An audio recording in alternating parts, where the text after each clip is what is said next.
Chairman لیاقت آباد town فراز حسیب نے کہا ہے کہ لیاقت آباد ٹاؤن کی حدود سے تمام تجاوزات کا فوری خاتمہ کیا جائے، جبکہ بلدیاتی امور کی فراہمی کے لیے تمام محکموں کے درمیان رابطے کی ضرورت ہے۔ یقینی طور پر درست بات کہی، لیکن کہی کیسے ہم بتاتے ہیں۔ چیئرمین لیاقت آباد ٹاؤن فراز حسیب کی زیر صدارت محکمہ جاتی افسران کے اجلاس کا انعقاد کیا گیا، جہاں وائس چیئرمین اسحاق تیموری، اراکین ٹاؤن کونسل، نو منتخب کمیٹیز کے چیئرمین میونسپل کمشنر امتیاز Ali Bhutto, director sanitation Nasir Khan, director council محمد وسیم، ڈائریکٹر ایڈمنسٹریشن فیض احمد، ڈائریکٹر باغات ریحان ہمدانی، محکمہ میکینیکل کے اصغر حسین اور ڈائریکٹر انفارمیشن فہیم مصطفیٰ سیدی اور دیگر ٹاؤن افسران نے شرکت کی۔ اس موقع پر چیئرمین لیاقت آباد ٹاؤن فراز حسیب نے کہا کہ لیاقت آباد ٹاؤن میں صفائی ستھرائی اور عوام کو دیگر بلدیاتی امور کی فراہمی کے لیے تمام محکموں کے درمیان کوارڈینیشن کی اشد ضرورت ہے۔ منتخب نمائندے افسران اور عملے کو مل کر بلا تفریق عوامی خدمت کے کام سر انجام دینے ہوں گے۔ انہوں نے مزید کہا کہ لیاقت آباد ٹاؤن میں قائم تجاوزات کا فوری خاتمہ کیا جائے، کیونکہ تجاوزات شہر میں بدنما داغ کی مانند ہوتے ہیں اور ٹریفک کی روانی میں خلل پیدا کرتے ہیں، جس کی وجہ سے شہری پریشانی کے ساتھ ساتھ ذہنی خوف میں مبتلا رہتے ہیں۔ اجلاس میں نو منتخب کمیٹی کے چیئرمین اور چیئرپرسن کا بھی اراکین کونسل اور افسران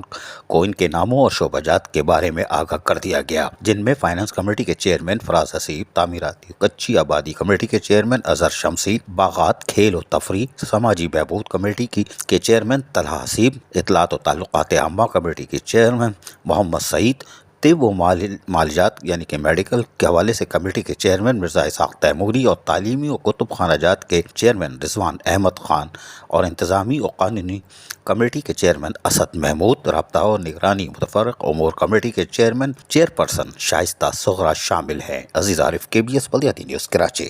ایسی ہی خوبصورت ویڈیوز فیوچر میں حاصل کرنے کے لیے ریڈ بٹن پر کلک کر کے اور بیل آئیکن کو پریس کر کے ہم سب کے سبسکرائبر بننا مت بھولیے۔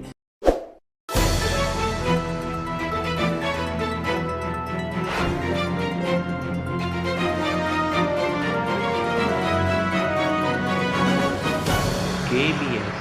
بلدیاتی نیوز۔